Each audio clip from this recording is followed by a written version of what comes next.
Coming up next in Trojan News, the Key Club helps clean up Greenville and the winter sports teams dominate Christmas tournaments. These stories and more coming up next on Trojan News. And now, from Studio 100 at Greenville High School, this is Trojan News.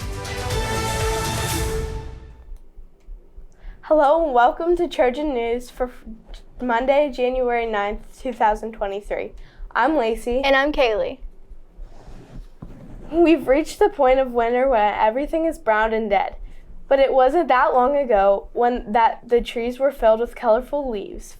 Fall color might be beautiful, but it can also be a lot of work once the leaves come down. Sometimes that work is too much for the members of our community.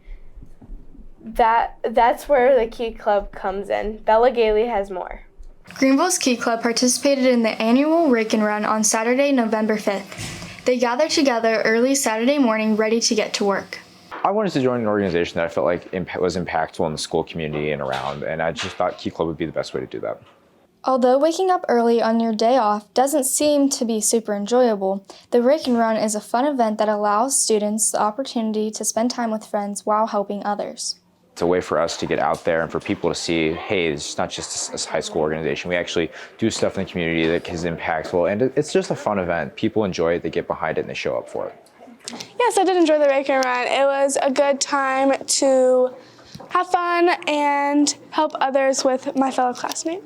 Key Club is an all-around good group with selfless students contributing to the community in selfless ways. Yes, I feel like I have made an impact in people's lives through community service events and serving others. I feel like Key Club, we do a lot for just not necessarily the high school community, but especially through like the Giving Tree programs and work with Pink Angels. We do a lot for the community around us. The Key Club is always looking for ways to help improve others' lives and bring joy to our community. I'm Bella Gailey, reporting for Trojan News. If you enter the building from the main entrance in the morning, you may have thought you saw Indiana Jones watching the door. On other days, brightly colored shirts might catch your attention. You would be hard-pressed to find a teacher with a wider range of style than Mr. McLaughlin. So, what would you be doing if you were a teacher?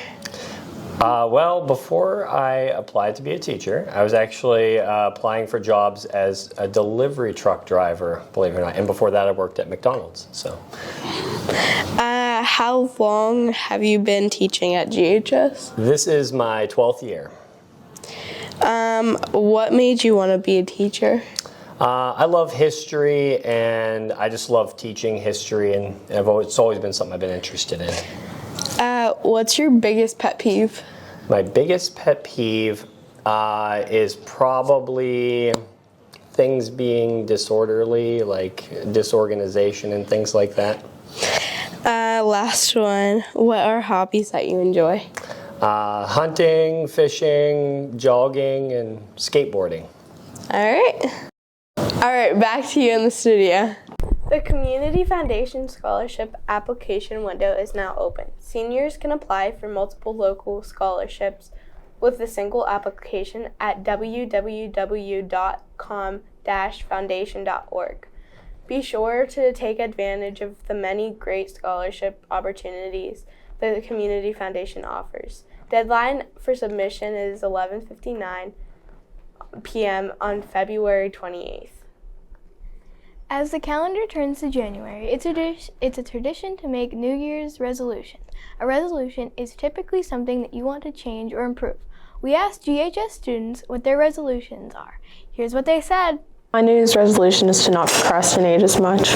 Is to get better at basketball and baseball.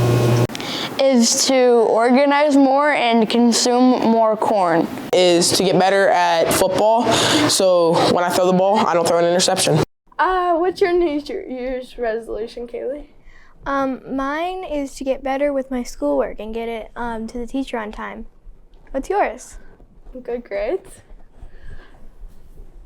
Attention seniors interested in nursing. We will have a representative here from Crawford Tech Practical Nursing Program on January 18th. Sign up in the office if interested in attending. The world's tallest man stands at 9 feet and 6 inches, and an icon in the news industry passes away. Caleb Rue has these stories and more in this week's World Watch.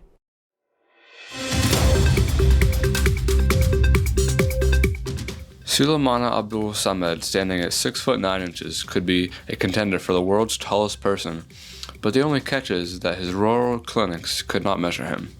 A fresh aerial strike targeted Kyiv on Monday, after New Year's Eve weekend marked by dozens of Russian strikes that killed at least 5 people. One of the drones fired by Russia had "Happy New Year" written on it in Russian. On New Year's Eve, there was a malicious machete attack near Times Square, where one police officer was struck on the head and suffered a skull fracture. A 19-year-old male was charged with 2 counts of attempted murder. Barbara Walters, one of the first newswomen, died at 93. She broke barriers within the news industry and stayed in the film all the way till she was 84. Buffalo safety Damar Hamlin had his heartbeat restored on the field after suffering cardiac arrest during the team's game Monday night against the Bengals. All winter sports teams had successful performances at holiday tournaments. Fru is standing by in the Sports Center with details on all of this. Thanks, Lacey and Kaylee. The girls' basketball team enjoyed a dominating win, 60-17 over Fort LaBeouf on Thursday, December 29th at Hickory High School in the Sally Ward Holiday Classic. Anna Harps and Josie Lewis led the Greenville in scoring with 14 points. Lewis also recorded a team-high in assists with 4, while bringing down 5 rebounds. Grace Kano had a solid game, leading the Trojans with 7 rebounds, registering 7 points and an assist. Lewis was named MVP of the tournament, and Kano was named to the all-tournament team. The boys' basketball team defeated the Wilmington Greyhounds 59-41 in the Shannock Holiday Tournament on Friday, December 30th. The Trojans were consistent all night against the Greyhounds, but poured it in at the end, scoring 21 points in the fourth quarter, led by Noah Filson's 15 points, who tallied 25 points in the game. Filson went on to be named the all-tournament team. Logan Lentz scored 14 points for the Trojans. The wrestling team placed 7th at the Southmoreland Holiday Classic on Wednesday, December 28th at Southmoreland High School. The Trojans had 7 wrestlers placed in the top 10 in their respective weight classes. Madeline Enterline at 107, Braden Porter at 139, Luke Gentili at 152, Bennett Hayne at 172, all placed 7th. Porter and Luke Gentili won their matches with a pin. Rudy Gentili at 145 finished 6th for the Trojans, while Teague Calvin at 189 secured 5th place. Joey Peterson at 285 placed highest among Greenville wrestlers at 3rd with a decision win. That's the latest from the Sports Center. Let's send it back to the girls in the studio. That's all for this week's episode of Trojan News. Be sure to follow our YouTube channel For the latest in school news, sports, and creative content. For Trojan News, I'm Kaylee. And I'm Lacey. Have a great day.